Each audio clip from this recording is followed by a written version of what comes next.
Ayun, ituturo ko ngayon kung paano mag-transfer ng pera from Union Bank to GCash. Okay? Bago to, dapat ang Union Bank application ninyo ay okay na. Nakakapag-login na kayo at hindi ito nakablock. Okay? At una, nakapag-login na kayo.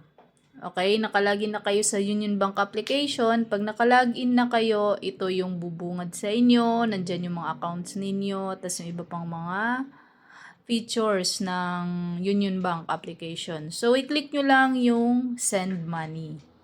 Okay, pagka-click nyo ng send money, yan ang kasunod. So, i-click ninyo yung other banks or e-wallets. Then next, pag i-click nyo yun, lalabas tong InstaPay. So, ang pipiliin nyo dyan is yung InstaPay kasi real-time siya. Di kagayang iba kasi may mga days pa ng banking para mag-reflect ang na-send money ninyo at may cut-off pa yan. So, itong InstaPay, pag 500 or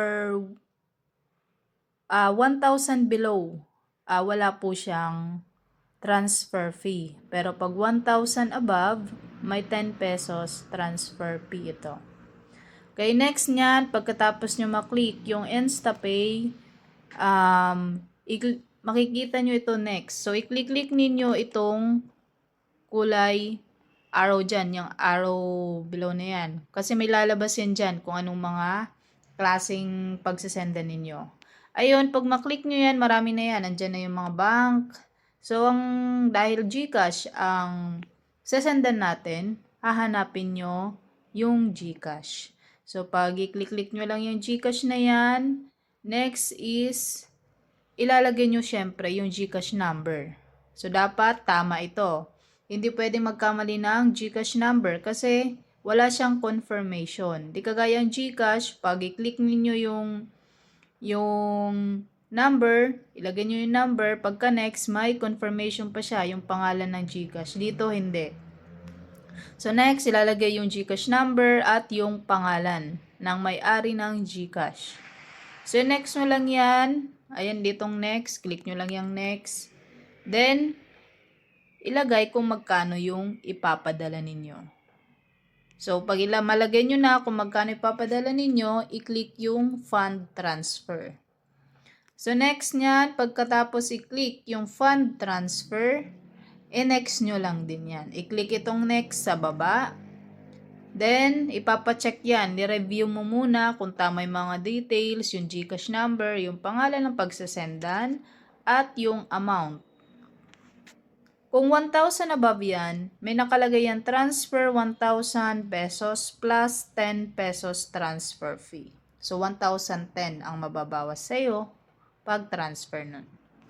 Next niyan, i-proceed mo lang itong transfer. So, i-click mo lang proceed with transfer, then manghihingi yan ng OTP.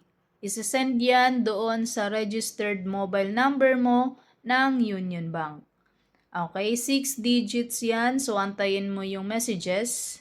Pag may text na sa'yo, ito yung lalabas nun. So, yung 6 digits na yan, yan ang ilalagay ninyo dito. So, ilalagay nyo yan para sa confirmation nyo na rin na tama yung mga itatransfer ninyo at para mag-proceed na sa transfer.